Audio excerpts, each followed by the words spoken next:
હાલો hello hello. Arjunbhai બોલો. હાજી. Sir આપણે આ ફોરેસ્ટ ભરતી ક્યાં સુધીમાં આવશે એકવાર અરે યાર, રોજે રોજ મને 100 છોકરાઓ ફોન કરે, હું ક્યાં સુધી કેટલાકને જવાબ આપું? પણ એમ સર કહું અંદાજે રોજે રોજ. કહી દો ને એટલે અમને ખબર અંદાજી પડે વાત સાચી, એટલી. હું 100 છોકરાઓને જવાબ આપી શકું? તમે કહો.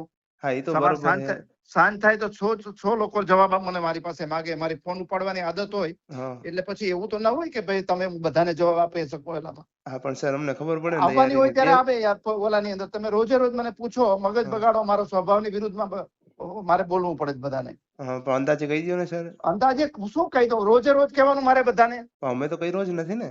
તમે કેટલા છે? કેટલા લાખ છોકરાઓ પરીક્ષા આપવાના છે? હા એ તો બરોબર હે. કેટલા લાખ છોકરા આપવાના છે? મારે બધાને જવાબ આપવાનો ફોન પર? એટલે 2026 માં આવી જાય. અરે હું એમ કહું કે જ્યારે આવતી હોય ત્યારે મને શું પૂછો છો સવારમાં? રોજ સર સવાર બગાડો, સવાર થાય સાંજ પડે તો મારે 100 છોકરાઓને જવાબ દેવાના. સર એન્વાયરમેન્ટ મંત્રી તમે જ છો ને, તમને જ ખબર હોય ને. કોને? તો મારે લાખ છોકરાઓને જવાબ આપવાના રોજ. હા એ તો બરોબર હે. તો તો પણ સર પછી જાહેરાત કરજો ને ઓફિકલ, તો ખબર પડી જાય ને અમને. હા તો આપી દેશું બધાને જાહેરાતો. ક્યાં સુધીમાં?